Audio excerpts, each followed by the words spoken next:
All right, so first we got Harper Harris. She's the main character here, pulling the costume out of her book bag. Then we have her mother, Alexa. Hi, I'm Chris Williams, and I'm the author and illustrator of the comic series Saltaic. It's an ongoing series about a teenage young girl who wants to be a hero, but her mother, a former hero, doesn't want her in the life. I think what makes this different is, seeing women in a light where they are the heroes and instead of the supporting characters. My character, Harper, is biracial. Her mother is Black, she's Jamaican. I'm Filipino and Jamaican. I wanted to have some of that culture put in the book as well. A lot of the supporting characters in the book were also diverse. Her two best friends are, Muslim girl and a young gay child. I wanted her friends to reflect, the kinds of people I grew up befriending in school and also the kinds of people I'm friends with now. I just felt like the world is made up of so many different kinds of people. So that should definitely be represented in the stories that we read. It can't all just look one way. This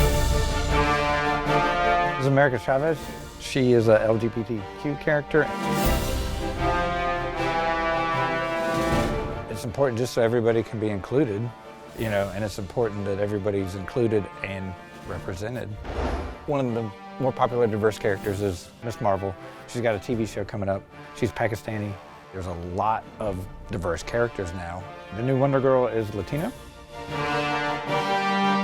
This is why we all fell in love with comics to begin with. It's something that we could relate to. And we got to understand it's a global industry and you shouldn't alienate anyone. So anyone who comes in here to read a book can find something they can relate to.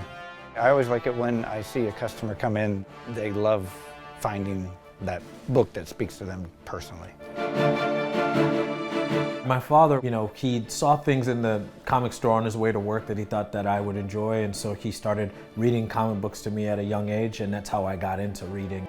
I grew up with a lot of things that maybe the characters didn't look like me, and I was okay with that until I got older and my son would have those same questions. And I got to answer that for him, like when he would say, how come these things don't have characters that look like me? I can answer those questions for him now, and I felt like if instead of waiting for it, I can create it myself. What we'll do here, will be more of a light line. I love to illustrate stories. I just do a lot of, what's called sequential art, which is the work you see in comics, like the panel work. For like an earlobe, we'll put a circle there. Started teaching on my own, and I, would teach children and adults. I think being able to, show people different techniques has just allowed me to connect better with people. And if anything, the experiences I have with the youth have helped inspire my writing. For me, it's just a joy to see kids pick up on different techniques and to watch their development. This one was an art project for school this year. Nice. And to look back like a year or two later and find out that there are these great artists and that I played a part in helping them get there, I think that's pretty dope. If you want to be a hero, you don't have to look a certain way to be that. You don't have to fit a certain mold. You can just be you.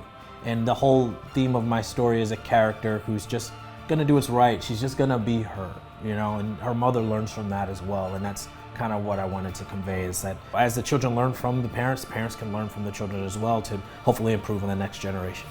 We hope you enjoyed the story. If you don't want to miss any more great stories about the Charlotte region, please subscribe to our YouTube channel.